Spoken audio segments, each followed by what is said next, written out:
Hungarian Folk Tales. The bladder, the straw, and the hot coal.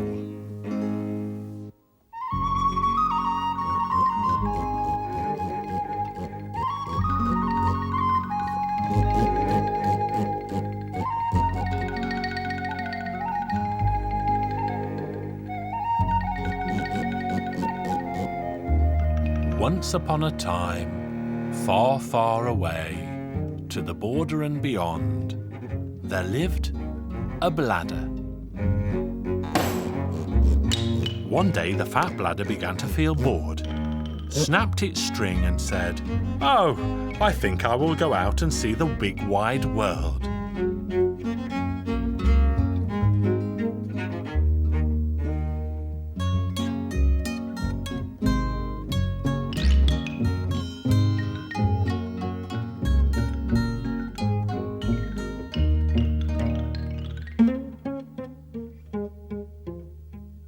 So it rolled and it rolled down the road, and as it rolled, it met a straw. "Straw, where are you going?" "I'm going to hide. I fell out of the stove when the wife was lighting the fire, and I thought I'd run away." "Then let's go together." And the two of them walked and rolled, and as they did so, they met a hot coal. "Hot coal, where are you going?" "I'm going to hide. I fell out of the stove when the wife was poking the fire, and I thought I'd run away." "So let's go together." "Let's go." So the three friends rolled and walked and talked together.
And they journeyed on until they came to a stream. There the bladder jumped into the water and quickly swam to the other side. The straw also jumped quickly into the water and swam to the other side. Then the hot coal began to cry, "How shall I swim to the other side? If I jump into the water, I'll stop being hot. Take me to the other side."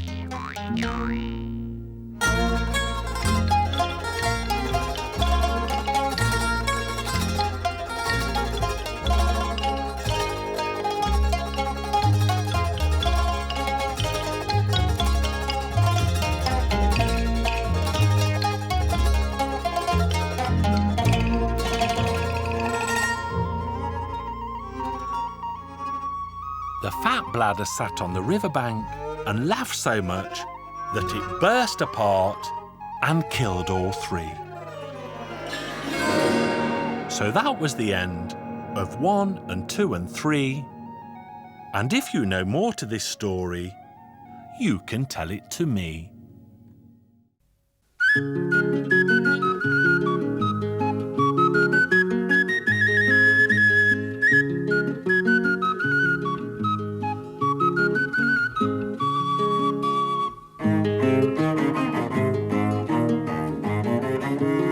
Hungarian Folk Tales. Stone Soup.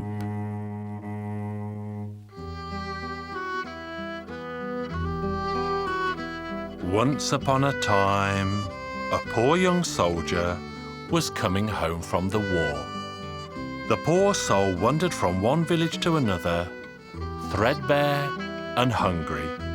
He was offered no bread or even a little hot soup, anywhere at all. He went from house to house asking for something to eat. But the people either set the dogs on him or told him they themselves were too poor to eat. As he carried on from gate to gate, he made up his mind to go into the first house and make a pot of soup for himself, whoever the owner of the house might be. He picked up a stone at the entrance of a house and walked in. The owner was an old woman. "Good morning, old lady." "Good morning to you, young soldier." "Are you well today, old lady?" "I am well, and how are you, young soldier?" "I'm also well. But I have to say that I would love to eat a little soup, if you have any to spare." "Oh, young soldier, I'd gladly give you some if I had any, but I'm as poor as a church mouse. I have nothing. My pantry, my attic, and my whole house are all empty. I have nothing, not even a crust of bread." "Well," said the soldier, "I'm not so poor. I have a stone right here in my pocket. I could make a soup out of it. All I need is a pot or a pan or something to cook it in." "Well, I could give you one. I have plenty of pots in the house," said the old woman, "but I have nothing to put in them." The soldier washed the stone nice and neatly and placed it in the pot. The old woman lit the fire. The soldier poured water over the stone and placed it on the fire to cook. He even stirred it with a long wooden spoon. The old woman watched him with curiosity. The soldier even tried the soup. "Well, it's good enough," he said, "but if it had a little salt in it, it would be even better." "I'll get you some salt. I have plenty." The soldier put the salt into it, stirred it, and said, "If you had a spoonful of fat, that would make it even better." The old woman said, "I do have some. I'll bring it right away." She brought a spoonful of fat and they put it in the pot. The soldier stirred it and tried it while the old woman watched his every move. The soldier said, "Well, you know, I'm used to making stone soup, but I usually make it with a piece of sausage. That gives it a better flavour." "Oh, I have some sausage," said the old woman. "I'll give you some from the pantry." Then the soldier said, "Bring 2 pieces, so then you'll have one and I'll have one too." "Very well, I shall bring 2. And the old woman brought 2 pieces of sausage. The soldier put them both in the pot, then stirred it and tried it. "Do you know," he said, "if you have some potatoes, we could cut some up and put them in here too. And if you have some vegetables, that would really top it all." "Oh, but I do have some," said the old woman, "and I'll bring them at once."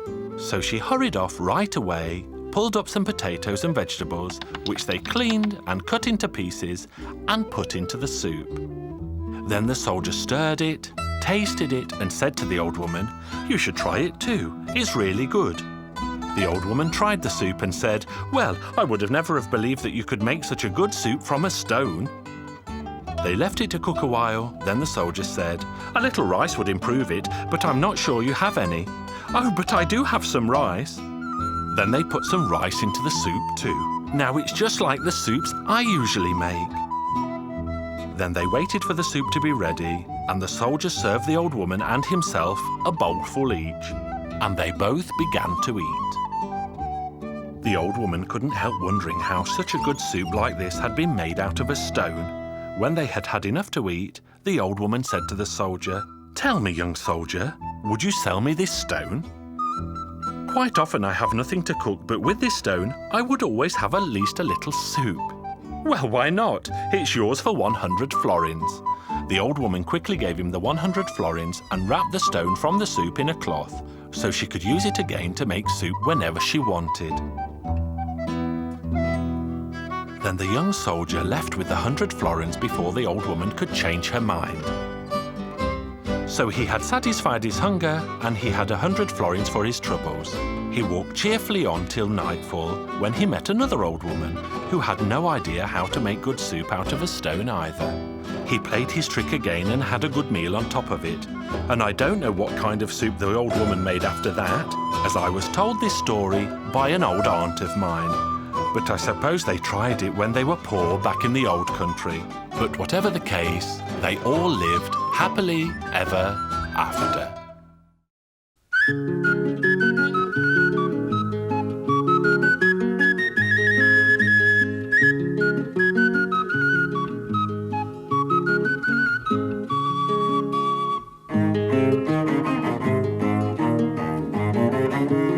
Hungarian Folk Tales. The Cricket.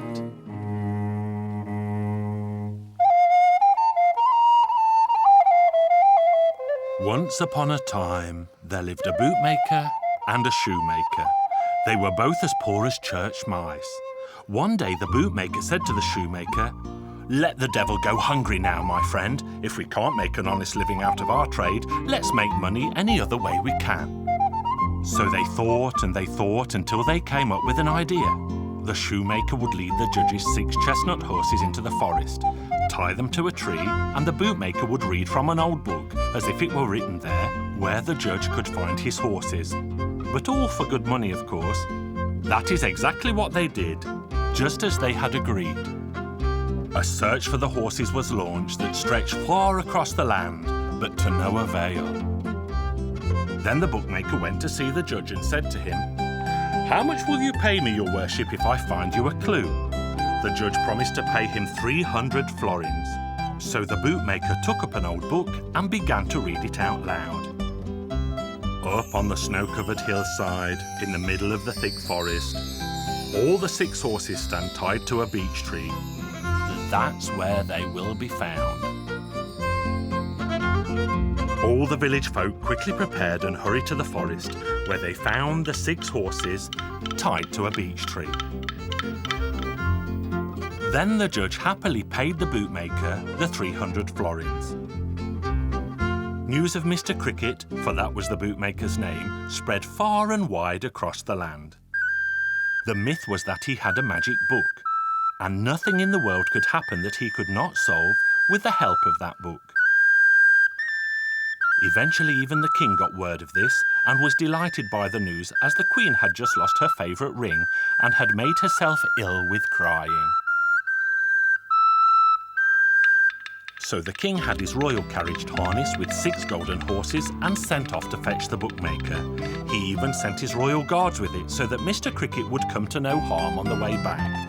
Mr. Cricket felt so nervous that he began to shiver and quiver like a willow leaf, as he was afraid his deceit would be uncovered. When they arrived at the palace, the king greeted him with great joy. The king immediately set about telling him what had happened.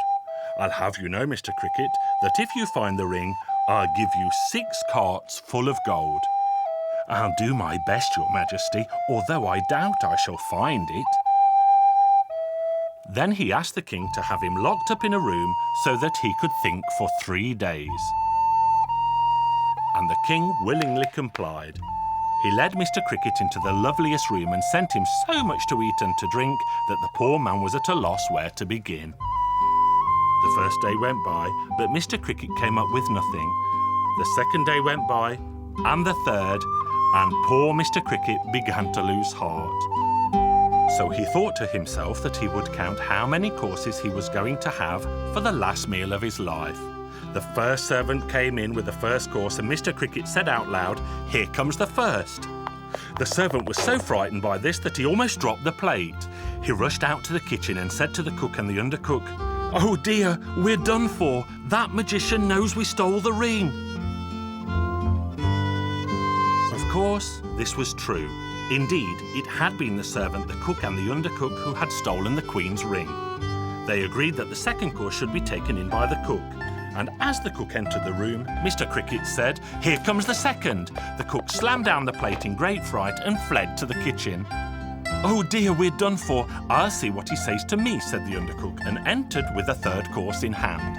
Of course, the bootmaker said, "Here comes the third." The undercook was so scared that he fell to his knees in front of Mr. Cricket and admitted that the three of them had stolen the ring. Then the servant and the cook ran in, and they too fell to their knees, begging him not to tell on them and promised to pay him 300 florins each. Mr. Cricket thought to himself that it sounded good enough. Beside the 6 carts of gold, he had them then produce the ring, which he pushed into a piece of white bread and threw it out of the window just as the king's turkeys were passing by. One of the turkeys picked it up and swallowed it at once. Mr. Cricket was thrilled to inform the king, "Your Majesty, I know where the ring is. Have that turkey killed and you will find the ring in its belly." So the turkey was killed, its stomach opened, and lo and behold, the Queen's ring came forth. Then the ring was taken quickly to the Queen. In the twinkling of an eye, the Queen stopped her sobbing and was filled with the joy of the world. The king had 6 carts filled with gold. Then he had Mr. Cricket driven home in the royal carriage, and his steward and a regiment of soldiers escort him so that no harm could come to all the gold. As they were riding along, an idea crossed the steward's mind. He thought, "I'll play a trick on you, you bootmaker magician." So he got out of the coach, spotted a cricket on the ground, picked it up and held it tight in his hand. Then he asked Mr. Cricket, "Well, if you know so much, tell me what I'm holding in my hand." Mr. Cricket scratched his head and finally said, "Well, Cricket, you're in a tight corner now." "That's right," said the steward. "It is indeed a cricket. Your wisdom is endless. Now I know."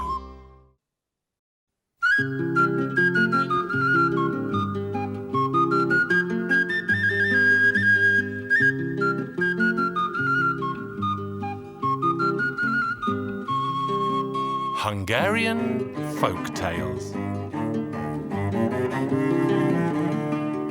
The Dyer's Apprentice.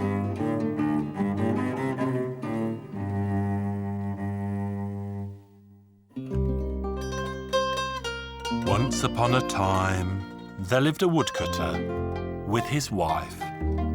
On a fine spring morning, the woman gave birth to a baby boy. By the time the lad turned 13 years of age, the woodcutter died. The boy and his mother were very poor. Finally, the young boy walked into the village looking for a job. There he came upon a dyer who hired him as an apprentice. He earned only very little as an apprentice, but he always gave every penny to his mother. Suddenly one morning he turned to his mother. "Mother, I had a dream last night." "Tell me all about it, my son." "I cannot talk about my dream before it is time, even if my life depends on it," he said. "Well, all right." In the morning the boy went to see his master, told him that he had had a dream, but he never revealed what his dream was about. The master got angry and started beating his apprentice. The boy ran out to the street, but the master rushed after him with a whip in his hand. At that very moment in time, the king was passing by in his gilded carriage, and he called to the master, "Hey you, why are you beating that young man?" The master told the king everything one by one. Finally, the king ordered him to hand over the boy to him, and he would find out what the dream was all about. Once they got to the king's court, the young lad was literally bathed in milk and honey. 3 weeks later, the king summoned the boy and asked him how he liked being in the palace. "I quite like it here," replied the boy. "Well, you see, son, I am trying my best to please you," said the king. "What about pleasing me a little?"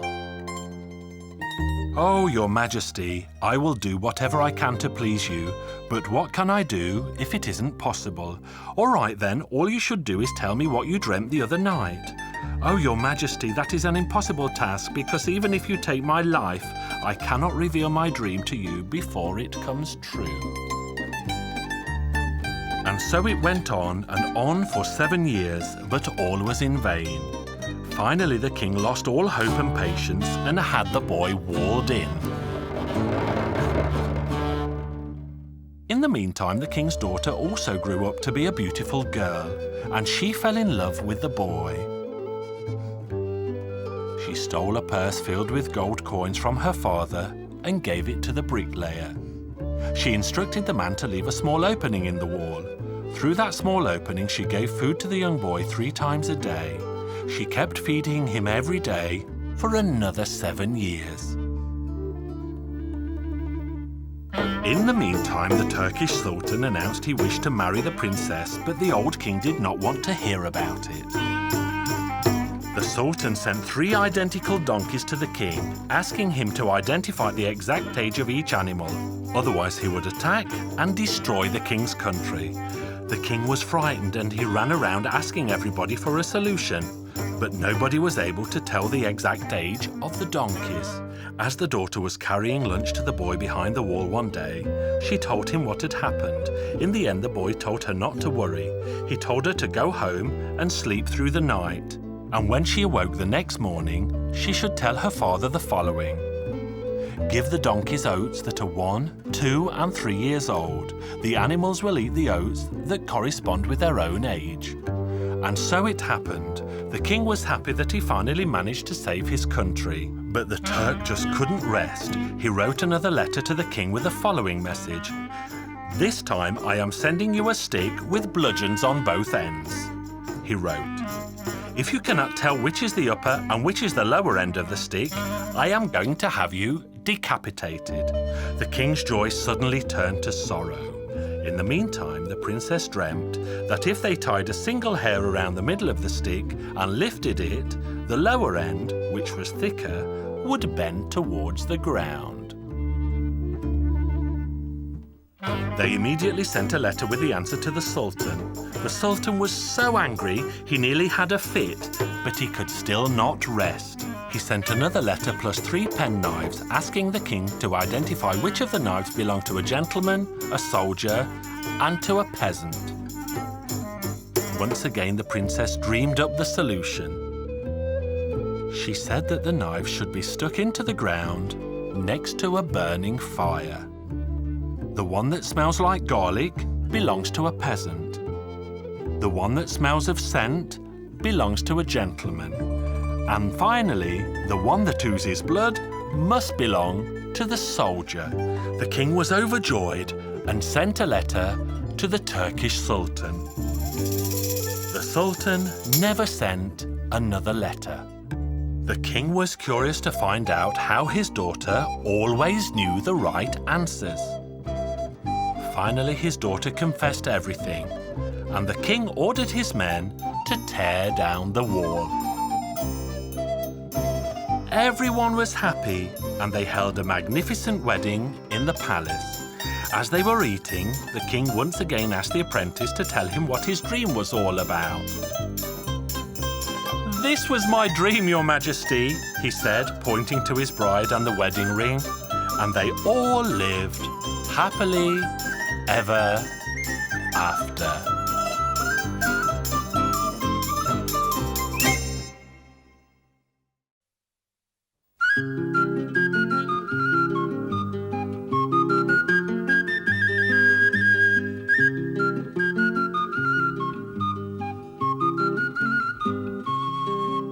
Hungarian Folk Tales. The Magic Lock.